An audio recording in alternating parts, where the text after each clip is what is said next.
Hey everyone, and welcome back to my channel. So today I have another episode of Let's Talk. I'm just going to turn my brightness down. That's my best angle, just so you know. I thought we'd do a little episode of Let's Talk because there's some things been popping off on Twitter. I don't really use Twitter anymore, so I kind of initially only really used it because like it was the cool thing to do, and then when I did that George Michael video, I think it was like what, 2014 something, I must have been like 2021, I can't remember.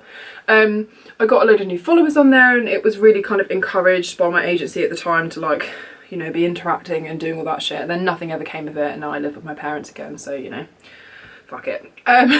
So I haven't really used it since then, but there appears to be always some drama on Twitter, someone starting a gross hashtag, you know, someone being disgusting, Donald Trump tweeting some shit. Like, I stay away from it. I think it's not a nice area, and also, like, there's too many social medias now. I like Instagram, I use my YouTube, I don't bother with Snapchat, I don't really use my Facebook for anything. That's kind of just the way I feel about it.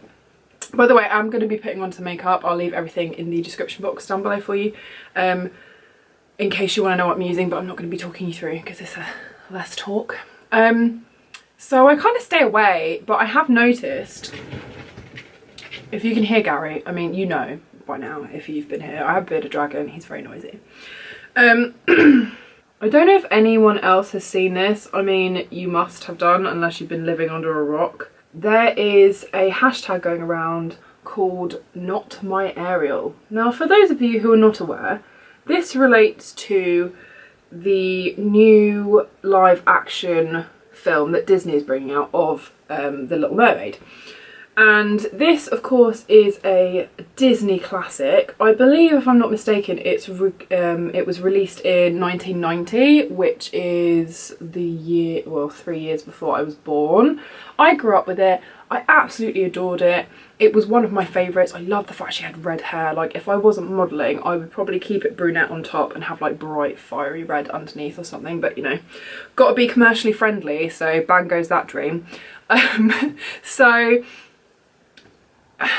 Disney released the main actress, and her name is, I believe, Halle, and she is a woman of colour.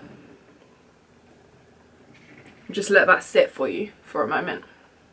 In this day and age, should that be an issue? So there's a few things going on here that I think is, you know, interesting. As you can probably tell, or I hope you would assume if I haven't made it clear so far, I don't have an issue with this whatsoever. But a lot of very angry Caucasian people do. So my first kind of thing is that there have been many princesses in Disney over the years that are white. We have massive representation as white people, and it has always been that way. It took Disney, what, 60 years or something ridiculous to give us Princess, is it Tiana? I'm not sure, you know, the one with the frog. I haven't seen the movie as it was one of their more recent releases, but she is the princess where the story is based in New Orleans. So, you know, we have her, we have Mulan and Pocahontas and Moana. I can name you very few. Whereas, you know, you think of the white ones, you've got Cinderella, you've got Sleeping Beauty, you've got Belle from Beauty and the Beast, you've got all of the new kind of Disney, you know, animated ones, like Tangled, Frozen, all of that kind of shit. Like, we are well represented, and it has always been that way. So what difference does it make to cast someone of colour to play a fictional character that is also a mythical creature, and therefore the argument, I feel, can't be made for, well, she needs to be white. Well, who knows what colour a mermaid is?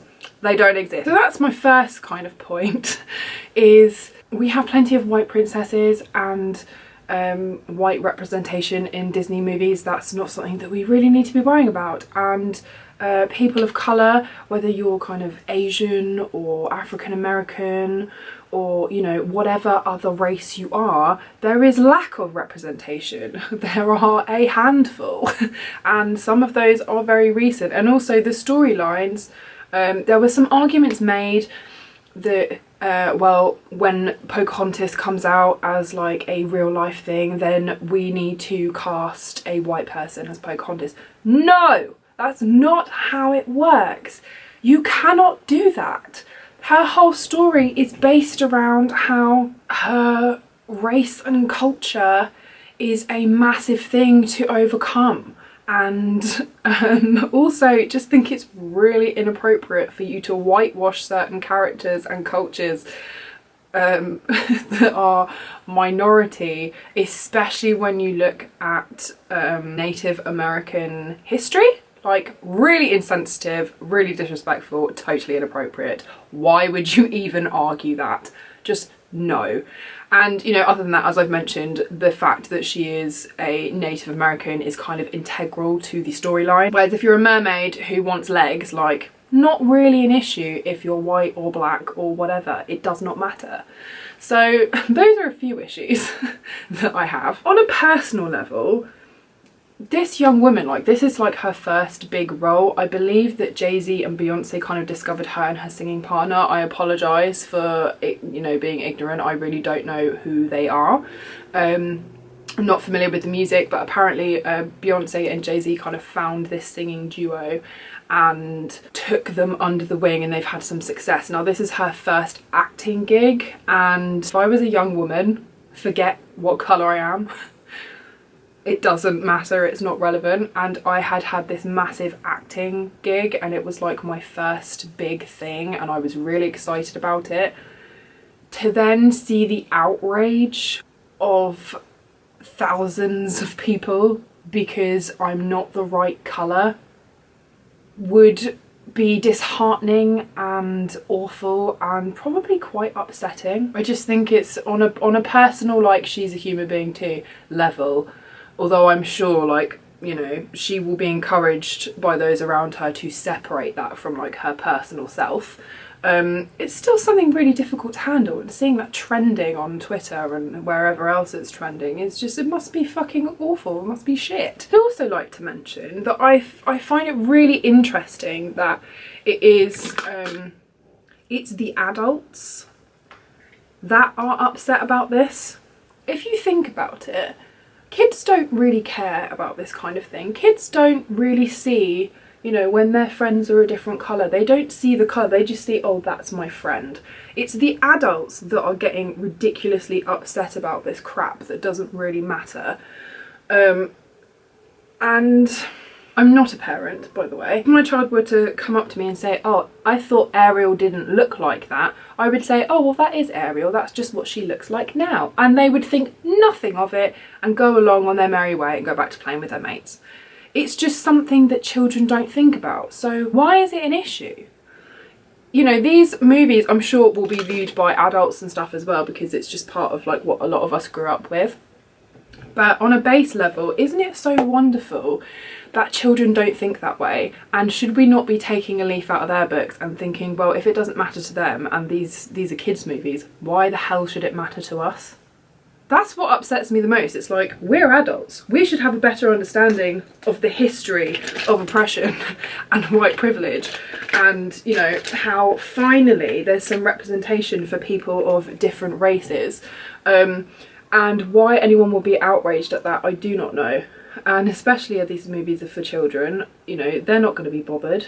It's the adults, and I just think it's gross. The other point that I would like to make is that, you know, as a white person, I really don't have... I can empathise, obviously. I feel like I'm a fairly educated person who's fairly emotionally intelligent, but as a white person, as much as I can empathise, I will never really understand what it feels like to not be represented, because as a young child and a teen, you know, seeing all these movies come out, I've always seen myself in princesses because there is, you know, mainstream white representation for me to go, oh, that looks like me, or oh, she's like me, or oh, her hair's like mine. If you're a young child of colour, there is much, much less of that.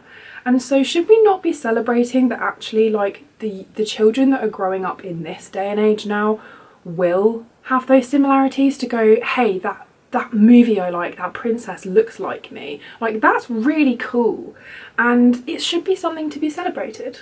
And it's really irritating me that people can't see that. I think I can, to a degree, on a very, very basic level, understand the perhaps like initial surprise that Ariel doesn't look like the cartoon. And I can also understand that perhaps you were expecting it to, or that there is slight disappointment from people who grew up with it and with her looking exactly like that. Because when you have an idea of a character, or there's ever a remake, there's always a bit of a struggle with who they've cast or what they've, you know, what ideas have been put into place, and nothing's ever going to be exactly the same or exactly as you imagined it. Once that kind of initial, oh, it's not what I thought it was going to be, should wear off, as an adult, like, that other kind of stuff should kick in for you and be like, oh, well, this is diversity, like, she is a mythical creature, so actually we don't know what skin colour they would have.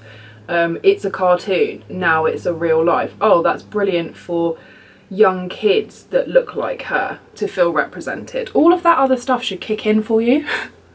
And it's really disappointing to me that we live in a world where it doesn't. I mean, we did have a little bit of that also. If any of you guys went to see Harry Potter and the Cursed Child at the theatre, Hermione was played by a black woman. And although that's not who Hermione is in the book, was she still Hermione? Yeah, she totally was. The personality and those all like Hermione traits shone through. The only difference was the colour of her skin. Did it matter? No, not at all. It was great. She was fantastic. And that's kind of how this should be. Like, we have whitewashed many a character over the years. In fact, I will try and link it below for you so you can actually go and have a read of things that were changed in all sorts of films. I'm gonna just list some off from this so that you can kind of understand that no one's kicked up a fuss when we've done it. So Angelina Jolie as Marianne Pearl in the, I think it was A Mighty Heart. Ben Affleck as Antonio J. Mendez in Argo, so he is Mexican-American, not white. Joseph Fiennes as Michael Jackson, who we know is black. Mickey Rooney as Mr. Yunioshi. I don't know if I'm pronouncing that right, but it's the Breakfast at Tiffany's character. There are 25 on this list, and there are probably many, many more where that came from. And no one has batted an eyelid.